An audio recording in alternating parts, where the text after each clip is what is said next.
하나님의 말씀은 야고보서 1장 13절부터 18절까지 보겠습니다.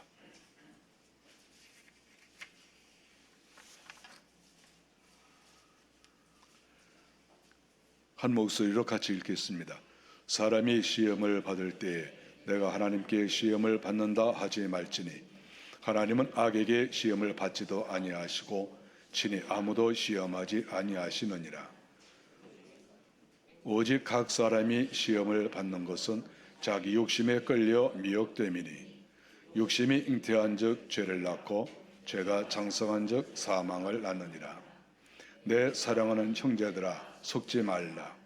온갖 좋은 은사와 온전한 선물이 다 위로부터 빛들의 아버지께로부터 내려오나니 그는 변함도 없으시고 회전하는 그림자도 없으시니라. 그가 그 피조물 중에 우리로 한 첫 열매가 되게 하시려고 자기의 뜻을 따라 진리의 말씀으로 우리를 낳으셨느니라. 아멘.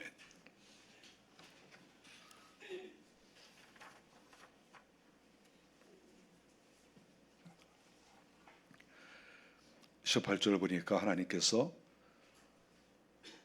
성도들을 낳으셨다 이렇게 말씀하셨습니다. 하나님께서 우리의 아버지가 되시고 또 부모가 되신다고 하는 그러한 말입니다. 사람이 이 땅에 태어났는데 육신으로 난 것도 소중하고 또 영적으로도 또 거듭난다 하는데 그 거듭나는 것은 영적으로 다시 태어난다 이런 말과도 같습니다. 그래서 이 세상에는 낳는 것 이거는 상당히 소중한 겁니다. 요한복음 16장 21절에 보면 여자가 해산하게 되면 그때가 이르렀으므로 근심하나 아기를 낳으면 세상에 사람 난 기쁨으로 말미암아 그 고통을 다시 기억하지 아니하느니라. 사람 난 기쁨, 사람을 낳으면 낳을 때에는 고통이 있지만 그 사람으로 인하여 기쁨이 있다는 것이죠. 이 세상에 사람 난 기쁨보다 더 즐겁고 좋은 일은 없습니다. 하나님께서는 또 성도들을 하나님의 자녀라고 말씀하셨습니다. 어떤 경우에는 아들이라고도 또 말씀을 하셨습니다. 그래서 성경의 갈라디아서 4장 6절에 보니까 너희가 아들인 고로 하나님이 그 아들의 영을 우리 마음 가운데 보내사 아바 아바지로 부르게 하셨느니라. 하나님을 향하여 아버지 이렇게 부르게 했다는 거예요. 이거는 하나님께서 우리를 낳으셨다고 하는 뜻입니다. 하나님이 낳지 않은 사람은 하나님에게 아버지라고 부를 수가 없어요. 하나님이 우리의 아버지다 이렇게 아무리 가르쳐줘도 하나님을 아버지라고 못 불러요. 그러니까 하나님을 향하여 아버지라고 부를 수 있는 사람은 그 사람은 택함을 받은 사람이고 또 하나님께서 구원하신 사람이고 하나님께서 아들이라고 자녀라고 인정을 해준 사람이죠. 그러니까 하나님을 향하여 아버지라고 부를 수가 있는 것입니다. 성경에 아버지라고 하는 말이 상당히 많이 나옵니다. 444번씩이나 이렇게 나옵니다. 아비란 말도 471번. 그래서 아버지, 아비 합하면 915번 이렇게 많이 나옵니다. 아들이란 말은 뭐 말할 것도 없어요. 아들은 2500번 정도 이렇게 나옵니다. 딸도 좀 적죠. 딸은 400번 이렇게 나옵니다. 하나님께서는 이렇게 아버지 또 아들, 자녀 이러한 것에 대해서 굉장히 하나님께서 관심이 많으시고 이러한 말씀이 성경에 상당히 구석구석에 다 들어가 있다 하는 것이죠. 그러니까 우리 사람은 육신으로 태어난 것만 해도 굉장히 이게 소중한 거고 또 하나님을 우리가 믿는다? 그래서 내 속에 하나님께서 하나님을 믿는 영을 보내주시고 하나님의 자녀가 되는 또 영을 보내주셔서 하나님을 아버지라고 부를 수 있다. 이런 것은 이 세상의 최고의 축복이다. 이렇게 말할 수가 있습니다. 하나님께서는 예수님을 이 땅에 보내시면서도 내가 너를 낳았다 이렇게 말씀했습니다. 사도행전 13장 13절에서도 너는 내 아들이라 오늘날 너를 낳았다 하셨고, 그러니까 예수님께서 이 땅에 태어나셨는데 성경 여러 곳에서 예수님이 하나님의 아들이라고 말씀하는 것이죠. 내가 오늘 아들을 낳을 것이다 이렇게 말씀하시는데 그 아들은 누구의 아들이겠습니까? 성부 하나님, 하늘에 계신 하나님의 아들이시죠. 그러니까 예수 그리스도가 먼저 첫 아들이 되셨다 이렇게 성경이 가르쳐주고 있습니다. 그래서 요한복음 17장을 보면은 제가 이게 1절부터 쭉 이렇게 보면은 아버지라는 말이 굉장히 많이 나와요. 무슨 말만 하면 아버지께서, 또 무슨 말 하다가 아버지께서, 예수님도 계속해서 하나님을 향하여 아버지, 아버지, 아버지, 아버지께서 계속 이렇게 이야기를 하고 있는 거예요.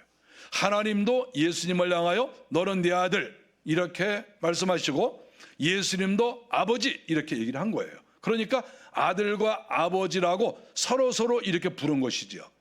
만일에 어떤 사람에게 너 내 아들이야 그랬는데 그 아들이라고 칭함을 받은 사람이 내 아버지 아닌데? 그러면 그거는 끝나는 거죠. 이건 양쪽에서 서로 인정을 해야 되는 거예요.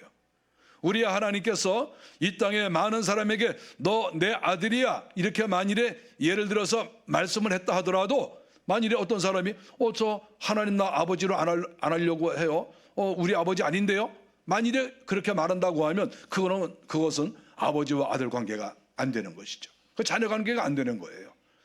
양쪽에서 서로 인정을 해야 되는 것이다 이렇게 볼 수가 있습니다. 오늘 성경 18절에 보니까 하나님께서 성도를 낳으셨다 이렇게 말씀하고 있어요. 하나님이 낳으신 거예요.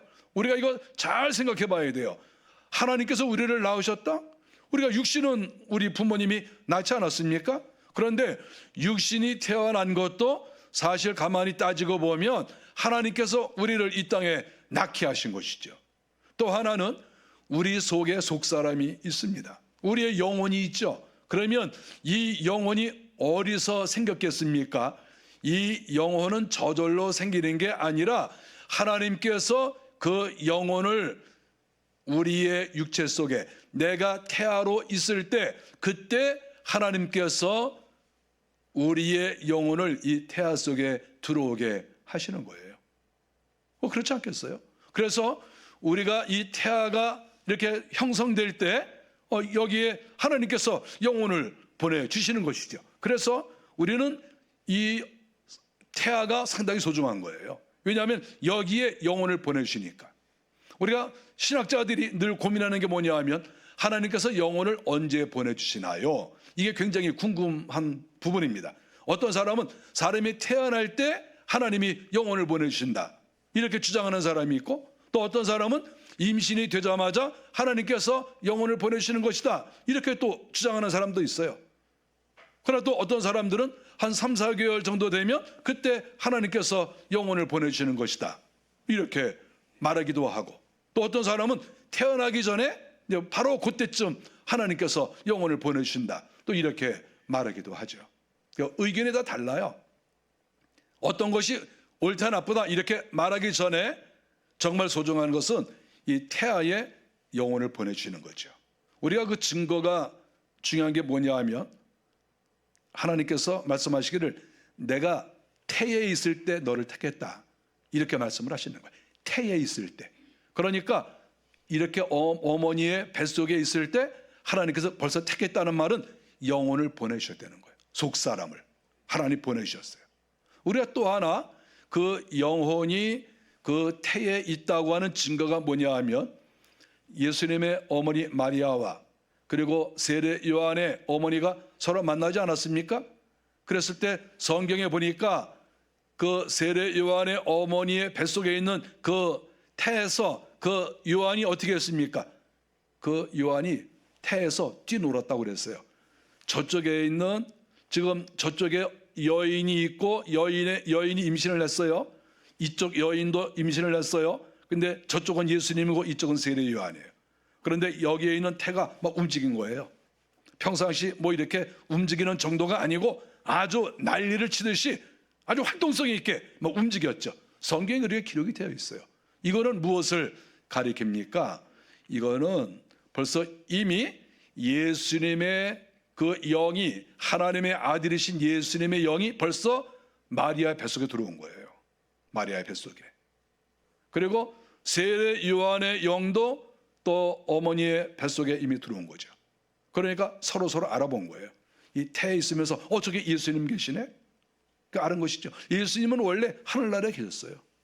하늘나라에 계셨던 분이 이렇게 조그마한 영혼이 되어서 어머니 뱃속에 들어온 거예요. 조금 있으면 이렇게 영혼이 커지겠죠. 자연적으로.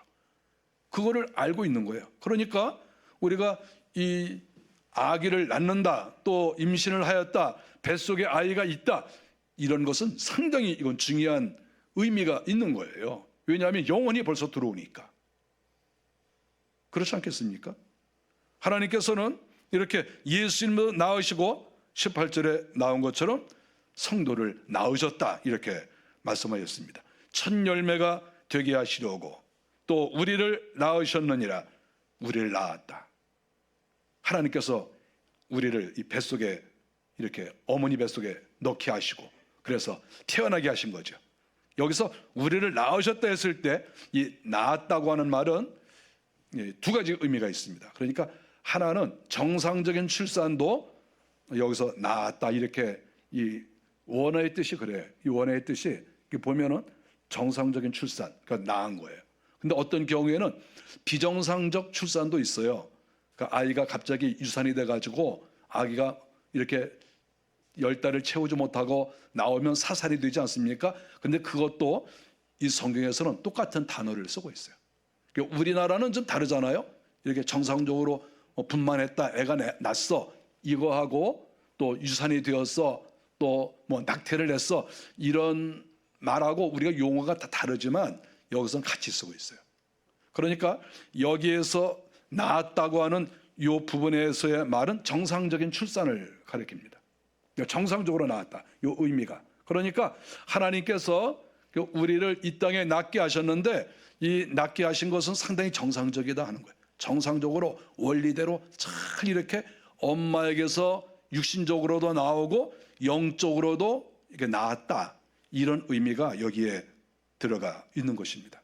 그리고 이 영혼이 이제 이 땅에 태어나면 어린아이가 자라듯이 그 어린아이 속에 있는 영혼도, 그 어린아이가 요만하면 그 영혼도 요만할 거 아니에요. 그 만일에 어린아이가 요만한데 영혼이 이만하다 그러면 저 이상하지 않습니까? 원리에 안 맞잖아요.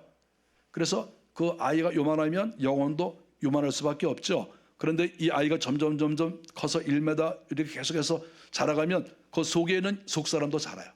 그래서 우리가 만일에 어떤 사람의 영혼이 1m다, 만일에 육신이 1m다 그러면 영혼도 거의 1m라고 봐야 돼요.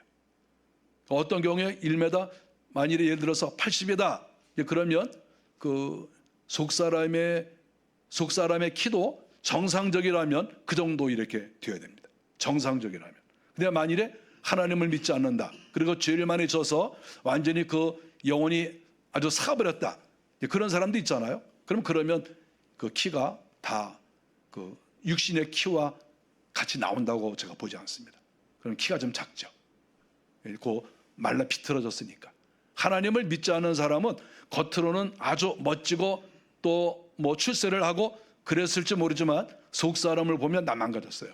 다 속사람은 병들고 노쇠하고 망가지고 다 그렇게 된 거죠.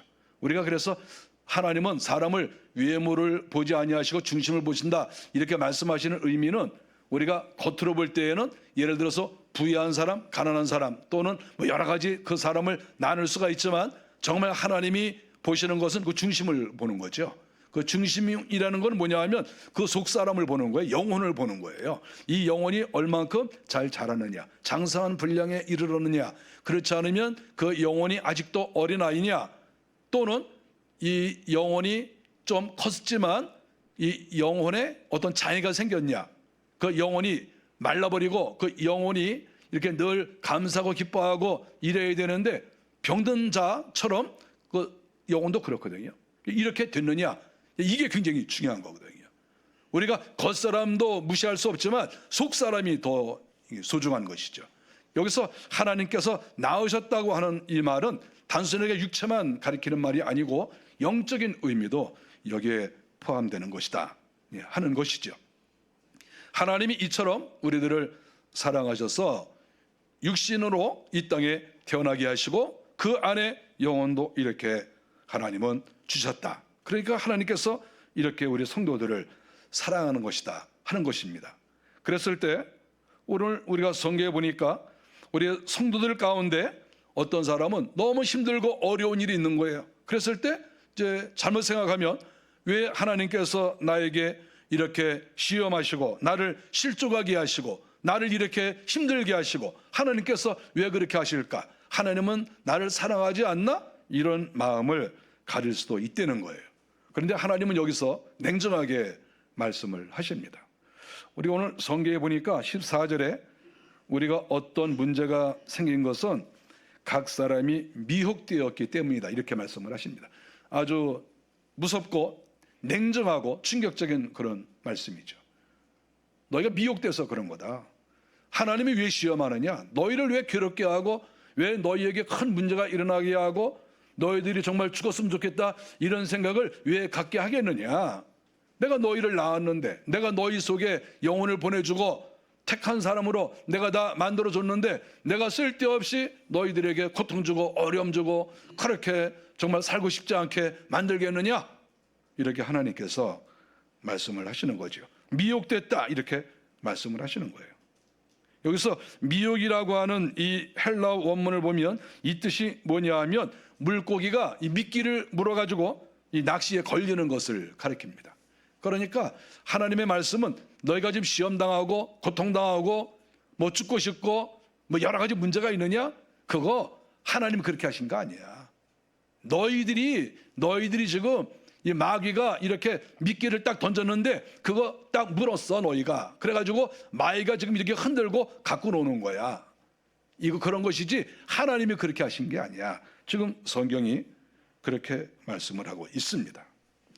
계속 15절에 보니까 우리가 아주 잘 아는 말씀이죠. 욕심이 잉태한 즉 죄를 낳고 죄가 장성한 즉 사망을 낳느니라. 우리가 잘 알고 있는 말씀이죠. 욕심이 잉태한 즉 이게 무슨 말입니까? 욕심이 잉태한 즉이라는 말은 우리가 욕심을 많이 갖고 있으면 이렇게 뭐가 이렇게 우리 속에 잉태가 되는 거예요. 욕심을 부리잖아요. 그 뭐가 잉태가 되겠어요? 귀신이 잉태가 되겠죠. 뭐가 잉태가 되겠어요? 욕심을 자꾸 부리니까 욕심을 부리면 어쨌든 죄와 관계된 것이 자꾸 우리 몸에 들어와요. 욕심을 부리고 여기서 욕심이라는 것은 정상적인 어떤 소망이나 정상적인 기대가 아니에요. 이거 여기서 욕심이라고 말했으니까 잘못된 거죠. 하나님께서 원하시지도 않는 그러한 부분에 자꾸 욕심을 갖고 욕구가 거기에 있어요. 이거를 자꾸 욕심을 부린다 하는 거는 그런 죄를 자꾸 끌어들이는 거예요. 내 몸으로 죄를 끌어들여요. 이렇게 여기 있는 것도 끌어들이고 이것도 끌어들이고 뭐 이것도 끌어들이고 자꾸 쓸데없이 이게 원리가 아니야. 원리가 아니야. 만일에 물질을 우리가 좋아한다고 했을 때 내가 열심히 노력하고 애써서 물질 얻는 건 그건 뭐 문제가 없어요. 그건 당연한 거예요. 내가 수십억 수백억을 벌어도 그건 문제 없어요. 내가 열심히 노력해서 얻은 거니까. 근데 만일에 우리가 잘못된 마음으로 물질을 얻으려고 한다. 그러면 그게 죄가 되고 또 그만큼 내가 얼마만큼 죄를 졌느냐 하는 것은 그만큼 내 속에 들어오는 거예요. 그런 욕심이 내 속에 들어와요. 이런 욕심 저런 욕심. 욕심이 많거든요. 쓸데없는 욕심. 그러면 그게 다 내 몸에 들어와요. 내 몸에 들어와서 아기가 임신되는 것처럼 우리가 임신되는 거예요. 이게 죄가 임신이 돼요. 죄가. 그러면 죄 있는 곳에 뭐가 있습니까? 마귀가 있어요. 죄 있는 곳에 항상 악한 영이 있어요. 여기서 이 성경을 우리가 간단하게 보면 안 돼요. 욕심이 잉태한 즉 죄를 낳고, 죄를 낳는다는 건 뭐예요? 죄가 내 몸에서 나왔잖아요. 있으니까 나오죠. 없는데 어떻게 낳습니까? 그러니까 여인이 아기를 임신했다가 낳는 것처럼 욕심이 잔뜩 있는 사람은 욕심으로 죄를 임신한다는 거예요. 죄가 임신돼요. 악한 마귀가 임신이 되는 거예요. 그리고 결국은 또 이것을 낳아요. 여인이 아기를 낳는 것처럼 또 이게 낳게 되는 것이죠. 이게 내 눈에 보여요. 그리고 다른 사람도 알아요. 저 죄가 있구나. 그리고 그 아기가 만일에 울고 그 아이가 난리치면 주변 사람들이 다 피해를 입는 거예요. 그래서 우리가 욕심을 가지고 자꾸 이렇게 문제를 일으키고 죄를 내 몸 안으로 자꾸 끌어들이면 언젠가 이게 태어나면서 여러 가지 문제가 발생한다. 하나님이 그 말씀을 하시는 거예요. 여기에서 죄를 낳고 하는 이 말은 그 앞에 하나님께서 성도를 낳았다 하는 그하고 그 헬라어 원문이 똑같은 말이에요. 여기에서는 우리가 이거를 이 헬라어에서는 사산이나 유산이나 낙태 이런 것도 똑같이 사용하고 있으니까 여기에 있는 말은 예를 들어서 유산을 했다 이렇게 보는 거죠. 유산이라는 건 뭡니까? 생명을 낳는 것은 정상적인 출산이잖아요.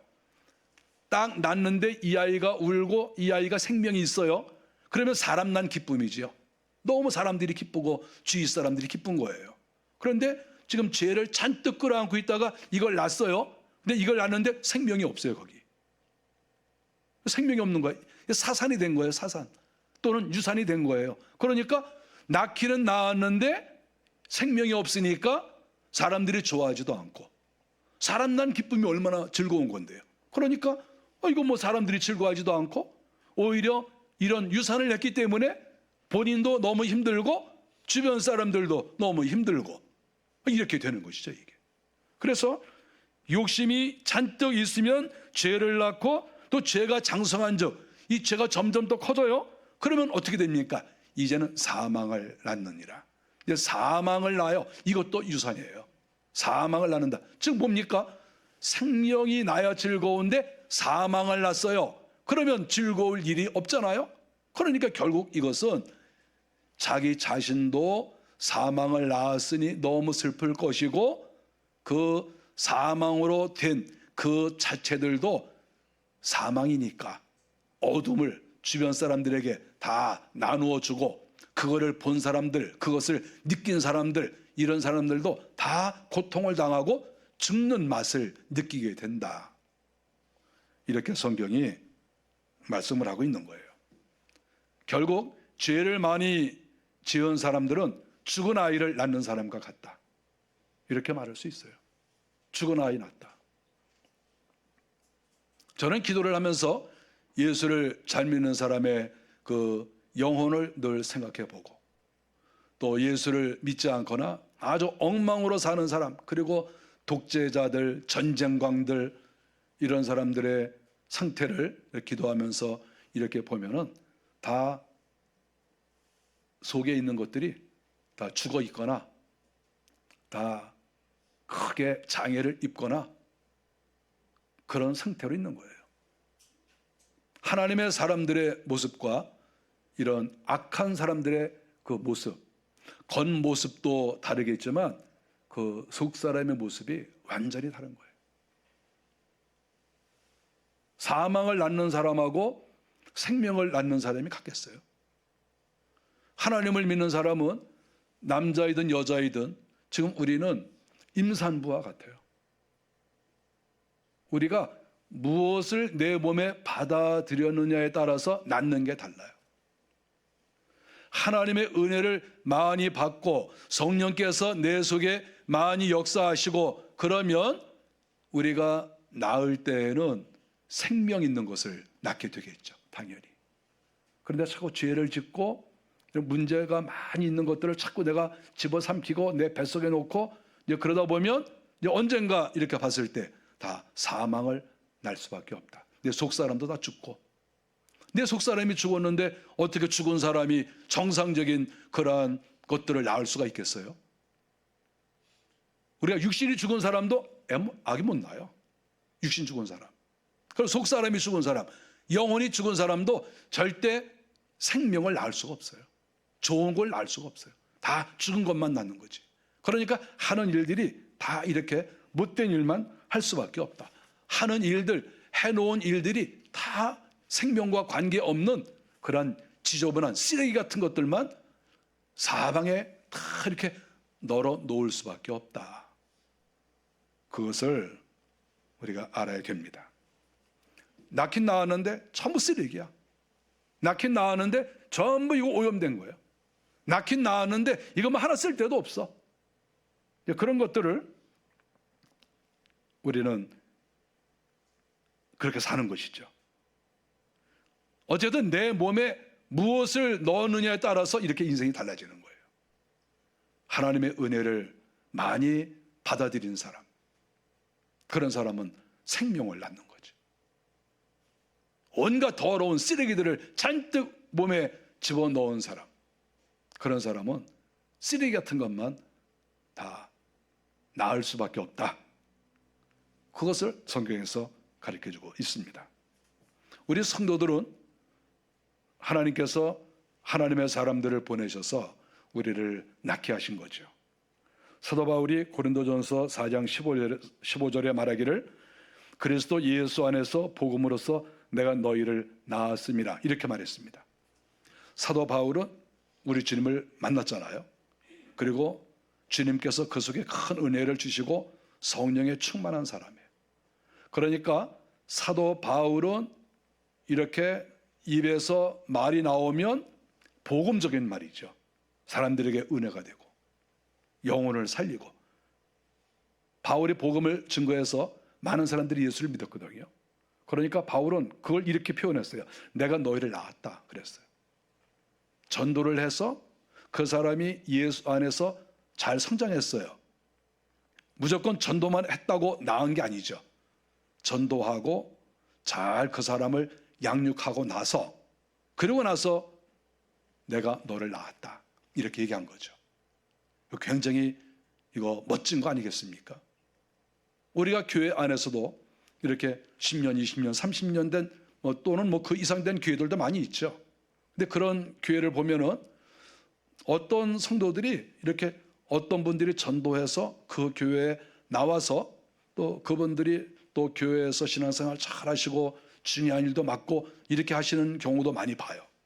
그런데 그때 이제 그 두 사람이 이렇게 서로 대화하는 얘기를 들어보면 가끔 내가 너 낳은 거야. 우리가 그런 말을 함부로 해서는 안 돼요. 그렇지만 내가 너 복음으로 낳았어. 사도 바울이 말한 것을 이렇게 또 은혜스러운 마음으로 이렇게 얘기를 하면 맞습니다. 저의 영의 아버지예요. 이렇게 이야기하는 이야기를 이렇게 들을 수가 있습니다. 사도 바울은 결혼을 해서 자녀를 낳은 적은 없지만 영적인 자녀들은 굉장히 많습니다. 셀 수도 없겠죠. 복음을 증거하고 잘 양육을 했어요. 그러니까 누가 보더라도 이건 아버지와 자식과의 관계가 되어버린 거예요. 이 정도 돼야죠. 우리가 이 땅에서 결혼을 해서 자녀를 많이 낳는 것도 기회예요. 우리나라가 가장 큰 문제가 자녀를 잘 안 낳는다, 그거 아니겠어요? 자녀를 많이 낳는 거는 복인 거예요. 그리고 자녀를 잘 양육하는 거 힘들고 어려운 거 그거 누가 모르겠어요? 그런데 사람을 낳아서 키워보면 굉장히 기뻐요. 안 낳은 사람들은 잘 모르지만 낳아서 키우면 굉장히 예쁜 거예요. 그 자체가 기뻐요. 자체가. 저는 이렇게 말하고 싶어요. 어떤 사람들은 자녀들한테 너희들 나 늙으면 잘해야 돼 이렇게 말하는 사람이 있거든요. 저는 지금까지 제 자녀들에게 그런 말을 한 번도 해본 적이 없어요. 너희들 나 늙으면 잘해야 돼 한 번도 얘기 안 했어. 앞으로도 안 할 거야. 그게 왜 그런 줄 압니까? 내가 나이 들었을 때 너희가 나한테 잘해야 돼, 내가 너희들한테 잘했으니까 그거를 보상받을 필요가 없어요. 키우면서 이미 다 기뻤어. 너무 기뻐. 태어날 때부터 지금까지도 전부 기뻐요. 저는 제 자식들 너무 기뻐. 이렇게 어렸을 때 키울 때도 기쁘고 야단치고서도 기쁘고, 그래 자식이 있으니까 야단을 치는 것이지, 또 자식이 클 때 또 학교 갈 때 이렇게 다 커나갈 때 그걸 보고 있으면 기쁜 거야. 여러분 그렇지 않아요?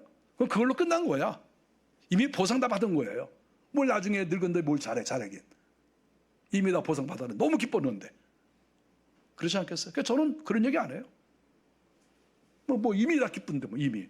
그러니까 나이 드신 분도 그거 생각해야 돼요. 잘하라고 할 필요가 없어요. 이미 다 기쁘지 않았어요? 사도 바울은 정말 기뻐한 거예요. 영적으로 낳은 그 자녀들을 보면서 너무 기쁜 거야. 우리는 이런 기쁨이 다 있어야 돼요. 육신으로도 자녀를 낳고 기쁘고, 영적으로도 자녀라고 생각할 정도로 전도하고 잘 양육하여서 정말 너는 내 영적인 자녀야, 영적인 아들이고 딸이야, 이렇게 말할 정도로 우리는 성도들을 양육해야 돼요. 양육할 때에는 기도도 필요하고 물질도 필요하고 사랑도 필요하고 여러 가지로 동원이 돼야 성장하는 것이지, 우리가 그런 것이 없이는 성장할 수 없어요.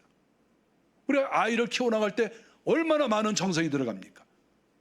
이건 돈으로 환산이 안 돼요. 우리가 그런 것처럼 영혼을 키우기 위해서 사도 바울은 그렇게 고생을 한 거예요. 모든 걸 총동원해서. 그러니까 내가 너희들 낳았다 그랬을 때 그 말을 들은 사람들이 아니요 이렇게 말하지 않고 수긍을 한 거예요. 맞아, 당신은 정말 우리에게 아버지와 같습니다, 이렇게 말한 거죠. 어떤 성도들은, 제가 이렇게 목회를 오래 했는데 어떤 사람들은 저한테 와서 목사님은 저의 영적인 아버지입니다, 이렇게 말씀하시는 분이 있어요. 그리고 어떤 경우는 제가 목사님의 아들입니다, 또 어떤 사람은 제가 목사님의 딸입니다, 이렇게 얘기를 해요. 그래서 제가 그 말을 들을 때 굉장히 부담이 돼요. 왜냐하면 정말 내 아들이고 딸이라고 하면 온갖 정성을 다 드려야 되는 거예요. 그렇지 않겠어요? 기도도 많이 하고, 또 물질이 필요하면 물질도 제공하고, 사랑도 또 제공하고, 또 복음으로 잘 가르치고, 여러 가지를 다 이렇게 양식을 줘야 되는데, 목사님은 저의 아버지이십니다, 목사님은 저의 아버지시고 제가 이제 딸할래요, 그럴 때마다 가슴이 이렇게 기쁘기보다는 부담이 이렇게 됩니다. 우리 교회 성도들 저한테 목사님은 저의 영의 아버지입니다 그런 소리 하지 마세요. 부담되니까. 목사님 저 목사님 딸할래요? 부담돼. 왜냐하면 아버지가 되면 그만큼 해야 될 거 아니에요. 그만큼도 안 하고 어떻게 아버지 소리를 들을 수가 있겠어요? 그러나 사도 바울은 당당하게 내가 너희 낳았다, 이렇게 얘기했습니다. 저는 한편으로는 부럽습니다. 이렇게 말할 수 있을 정도로 성도들에게 내가 너희의 아버지야, 너 내 아들이고 내 딸이야, 이렇게 말할 정도로 정말 복음으로 그들을 양육하고 가리키고 하늘 백성을 만들고 충성하게 하고 이렇게 했다는 데 대해서 저는 부러움을 갖습니다. 정말 사도 바울은 대단한 분이시다, 이렇게 생각할 수가 있는 거죠. 그래서 우리는 사도 바울이 말씀한 것처럼 우리도 영적으로 자녀를 낳아야 되는 것이죠. 결혼해서 자녀도 낳고 또 영적으로도 우리는 자녀를 낳아야 된다. 우리 개인적으로도 마찬가지지만 교회도 마찬가지예요. 우리 교회도 또 자녀를 많이 낳아야 돼요. 복음을 증거해서 그들에게 주님을 가르쳐주고 잘 복음으로 양육을 해서 멋진 하나님의 사람으로 만들어 나가는 것, 이런 것을 교회가 해야 되는 것이죠. 이사야 66장 9절에 보니까 여호와께서 이르시되 내가 아이를 갖도록 하였은즉 해산하게 하지 아니하겠느냐. 하나님께서는 하나님의 사람들에게 은혜를 주시고 해산할 수 있도록 하시겠다는 거예요. 아이를 갖도록 했다. 하나님이 육신뿐만 아니라 영적으로 아이를 갖게 하시고 또 해산하게 하신다, 이렇게 말씀하시는 거죠. 이거는 개인에게도 말하는 것이지만 교회에도 말하는 거예요. 우리가 마지막 시대 요한계시록에 보면은 사탄이 교회를 박해합니다. 그런데 요한계시록 12장 13절에 보면 사탄은 남자를 낳은 여자를 핍박한다 그랬는데 여기서 나오는 여자는 교회다. 어떤 추석이든지 다 그렇게 나와요. 여기서 나오는 여자는 교회야. 그러니까 교회가 아기를 낳는데, 특별히 남자를 낳는데 이 교회를 사탄이 공격한다, 바로 그거죠. 아기를 낳지 못하도록. 우리 교회가 하는 일 중에서 정말 중요한 일이 뭐냐 하면 자녀를 낳는 일이에요. 영적인 자녀, 영적인 아들과 영적인 딸, 이거 하는 게 우리 교회가 하는 일이에요. 나 자신도 신앙생활 당연히 잘해야죠. 나 자신도 하나님의 자녀가 돼야 돼요, 1차적으로. 그래서 내가 아이를 낳을 수 있을 정도로 성숙해지면 그 다음에 우리는 또 자녀를 낳아야 되는 거예요. 이게 재생산 아닙니까? 우리가 여성들도 아직 어렸을 때는 아이를 낳을 수가 없어요. 그러나 나이가 많이 들고 성숙해지면 아기를 낳을 수가 있어요. 우리 개인도 마찬가지고 우리 교회도 마찬가지예요. 성숙한 교회는 자녀를 많이 낳게 돼 있어요. 성숙한 교회는. 우리 개인도 성숙한 성도, 정말 내가 여성으로 비유하면 내가 이제 아기를 낳을 수 있는 나이가 되었다. 그런 사람은 알게 모르게 복음을 주변에 증거하게 되고 그 사람들을 영적으로 성숙하게 하고 잘 양육하고, 그래서 사도 바울이 말한 것처럼 내가 너의 영적 아버지야 이렇게 말할 수 있는, 내가 자녀가 되는 것으로만 만족하지 말고 성경이 우리에게 요구하는 것은 너도 아버지가 되라 하는 거예요. 너도 엄마가 돼. 육신으로도 아버지 어머니가 되고 영적으로도 아버지 어머니가 되라. 내가 너희들에게 능력을 주지 않았느냐, 아기를 갖게 하지 않았느냐, 그러면 해산을 해야지. 중요한 거는 내가 아기를 갖고 있지 않으면 해산할 수가 없죠. 아기가 있어야 되는 거예요. 내가 복음으로 무장하고 영적으로 성숙하고 내가 복음을 많은 사람들에게 증거하게 되면 그때 해산하게 되는 것이다 하는 것을 성경이 가르쳐주고 있습니다. 우리 교회 성도들에게 제가 바라는 것이 있다고 하면 항상 개인이 성숙해져야 된다. 이거를 저는 가장 크게 생각합니다. 그래서 어떤 일을 많이 하십시오, 뭘 하세요, 이런 거 제가 강조 별로 안 합니다. 그 이유가 뭔 줄 압니까? 일단 내가 성숙해야 된다, 이런 것이죠. 그래서 하나님께 가까이 나가고 또 회개하고 나를 청결케 하고, 그러면 우리가 빠른 속도로 성숙합니다. 성숙한 다음에는 내가 어른이 됐으면 그 다음에는 무엇을 해야 되느냐, 그랬을 때 내가 해산을 하는 것이죠. 영적인 아버지가 되고 영적인 어머니가 되는 것, 이것이 제가 원하는 것이고 우리 교회가 해야 될 일이다 하는 것을 성경이 우리에게 가르쳐주고 있습니다. 우리 개인은 완전하지 않습니다. 우리 기독교도 완전하지 않습니다. 다 부족한 것이 있고 허물도 많습니다. 아기를 낳는 여성들이 완전해서 아기를 낳는 것은 아니죠. 또 좀 부족해도 준비가 아직 안 됐어도 아기를 낳을 수가 있죠. 금년 한 해를 살아가시면서 첫째로는 내가 성숙한 사람이 되고 내가 먼저 하나님의 자녀가 되고, 두 번째로는 이제는 생산을 해야 되겠다. 아버지와 어머니가 되어야 되겠다. 영적으로나 육적으로나 우리가 그런 단계에 도달해야 되겠다. 이런 마음을 가지시고 한 해를 열심히 사시기를 바랍니다. 기도하겠습니다.